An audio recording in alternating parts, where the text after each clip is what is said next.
수천 년 동안 우리 인간들은 하늘을 우러러보며 수행을 해왔다. 신선이 되어 영생을 얻는 것, 그것이 모든 수선자의 꿈이자 목표였다. 하지만 만약 그 모든 것이 거짓이라면, 우리가 바라보는 저 하늘이 사실은 거대한 사육장의 천장이라면 당신은 믿을 수 있겠는가? 내 이름은 한서. 어제까지만 해도 나는 그저 평범한 외문 제자였다. 하지만 주아인마에 빠져 죽다 살아난 순간 내 눈에 보이지 말아야 할 것이 보이기 시작했다. 사람들의 머리로 연결된 저 끔찍하고 붉은 실들이.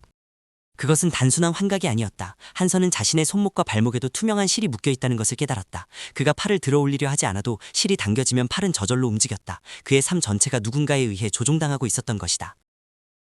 안 돼, 진정해라 한서야. 소리를 지르거나 도망치면 안 돼. 저 실을 조종하는 존재가 내가 눈치챘다는 걸 알게 되면 나는 그 즉시 백이접을 낼 거야. 웃어라. 아무것도 모르는 척 평소처럼 멍청한 제자 연기를 해야만 해. 그때 문파의 가장 존경받는 장로인 백장로가 관장에 나타났다. 모든 제자들이 그를 향해 환호성을 질렀다. 하지만 한서의 눈에 비친 백장로의 모습은 성자가 아니라 온몸이 수천 개의 실로 칭칭 감겨있는 거대한 고기 인형에 불과했다. 사랑하는 제자들아, 오늘 하늘에서 내려온 계시가 있다. 이번 데뷔모의 우승자는 곧바로 승천하여 신선의 반열에 오르게 될 것이다. 너희들의 피와 땀이 드디어 결실을 맺을 때가 온 것이다. 모두 기뻐하라. 승천이라고? 웃기지 마. 저건 도축장으로 가는 티켓이야. 우승자가 하늘로 올라가는 순간 놈들은 그를 씹어먹겠지. 내 연기가 놈들의 식량이 되는 꼴은 절대 볼 수 없어. 나는 이 줄을 끊어야 해. 한소는 조용히 자신의 숙소로 돌아왔다. 그는 낡은 검을 꺼내 들었다. 그리고 자신의 단전 위 영혼을 옥죄고 있는 가장 굵은 실을 향해 칼날을 겨누었다. 이것은 자살행위나 다름없었지만 꼭두각시로 사느니 죽음을 택하겠다는 각오였다. 끊어져라! 제발 끊어져! 내 영혼은 나의 것이다! 저 더러운 하늘의 것이 아니란 말이다! 이깟 실타래 따위 내 의지로 전부 불태워버리겠어! 그 순간 핑 하는 소리와 함께 세 개의 법칙이 깨졌다. 한서를 묶고 있던 실이 끊어졌다. 그는 이제 이 세상에서 유일하게 자유의지를 가진 존재가 되었다. 하지만 자유에는 끔찍한 대가가 따르는 법이었다. 실이 끊어지자마자 하늘에 떠있던 거대한 눈동자가 한서의 숙소 쪽을 향해 돌아갔다. 시스템의 오류를 감지한 관리자가 시선을 돌린 것이다. 한서는 본능적으로 숨을 멈췄다. 지금 들키면 모든 것이 끝장이다. 속마음, 놈들이 보고 있어. 움직이지 마. 심장 박동까지 멈춰야 해. 나는 다시 실에 묶인 척 해야 한다. 저 눈을 속이지 못하면 내 목은 순식간에 날아갈 거야. 다행히 감시자의 시선은 다른 곳으로 옮겨갔다. 하지만 이제부터가 진짜 문제였다. 내일은 문파의 정기 수련이 있는 날이다. 실이 끊어진 채로 완벽하게 조종당하는 척 연기를 하며 남들과 똑같이 움직여야 한다. 다음 날 아침 수련장은 수백 명의 제자들로 가득 찼다. 그들은 마치 기계처럼 똑같은 각도 똑같은 속도로 검을 휘두르고 있었다. 한서는 그들 사이에 섞여 필사적으로 타이밍을 맞추려 노력했다. 젠장 생각보다 더 어렵잖아. 0.1초라도 늦으면 바로 티가 나. 옆에 있는 요속에 실이 당겨지는 걸 보고 미리 움직여야 해. 이건 무공수련이 아니라 눈치 게임이야. 그때 평소 한서를 괴롭히던 사형 조민이 다가왔다. 조민의 머리 위에는 다른 제자들보다 훨씬 굵은 황금색 실이 매달려 있었다. 그는 엘리트 꼭두각시로 치워지고 있는 녀석이었다.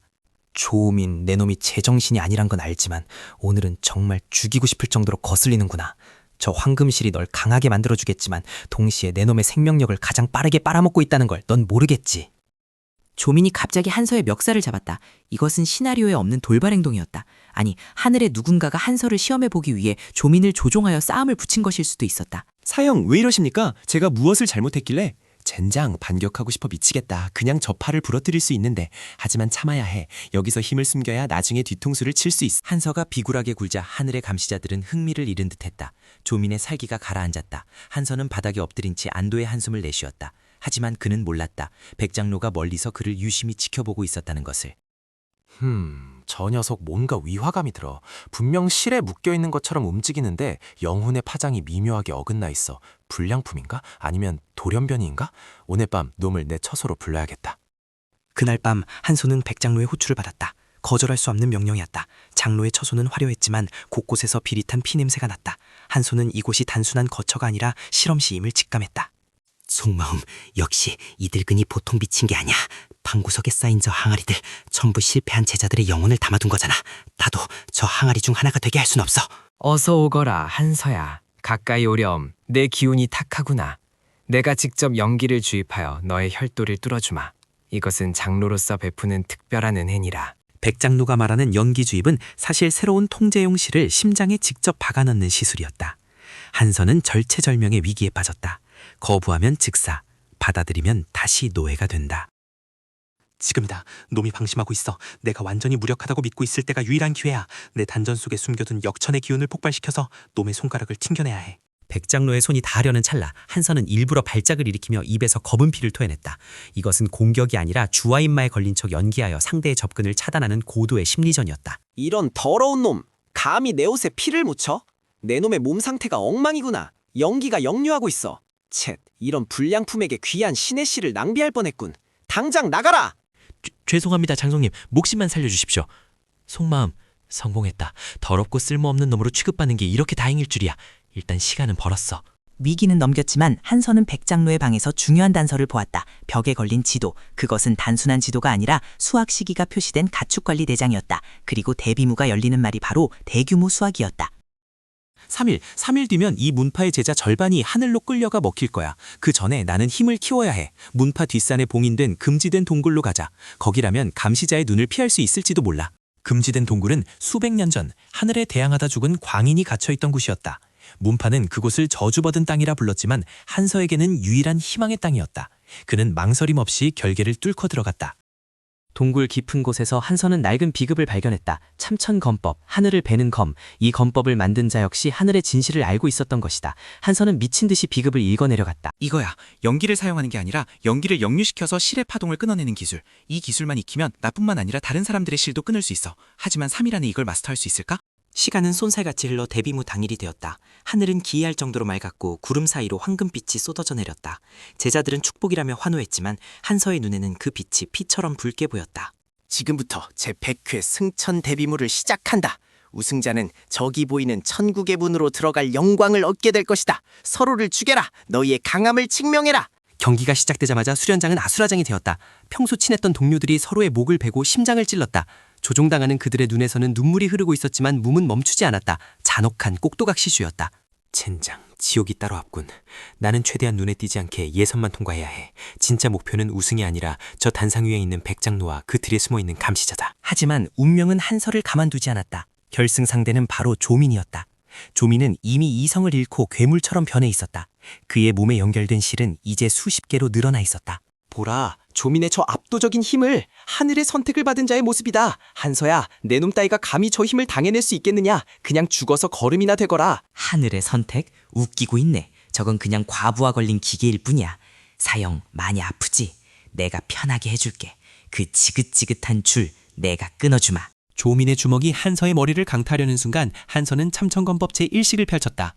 검이 닿은 것은 조민의 몸이 아니었다. 허공이었다. 하지만 툭 하는 소리와 함께 조민을 묶고 있던 황금실들이 끊어져 나갔다.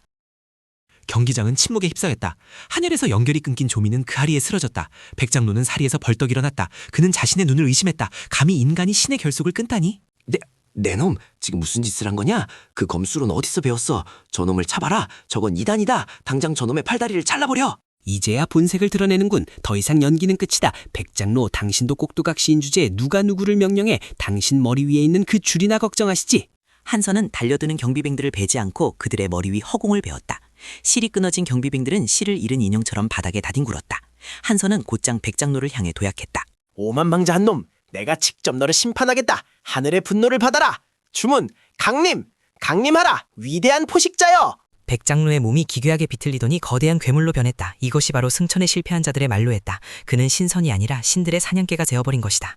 역겨워. 그게 네가 그토록 원하던 영생의 모습이냐? 차라리 인간으로 죽는 게 낫겠어. 잘 가라 백장로. 네 지옥 같은 삶도 이걸로 끝이다. 콱광! 거대한 폭발과 함께 백장로의 몸이 반으로 갈라졌다. 괴물의 비명소리가 경기장을 울렸다. 그리고 백장로를 조종하던 굵은 검은 실이 끊어져 하늘로 말려 올라갔다. 모든 것이 끝난 것 같았다. 하지만 그것은 착각이었다. 백장로가 죽자 하늘이 분노한 듯 붉게 물들기 시작했다. 구름이 걷히고 거대한 손 하나가 지상을 향해 내려오고 있었다.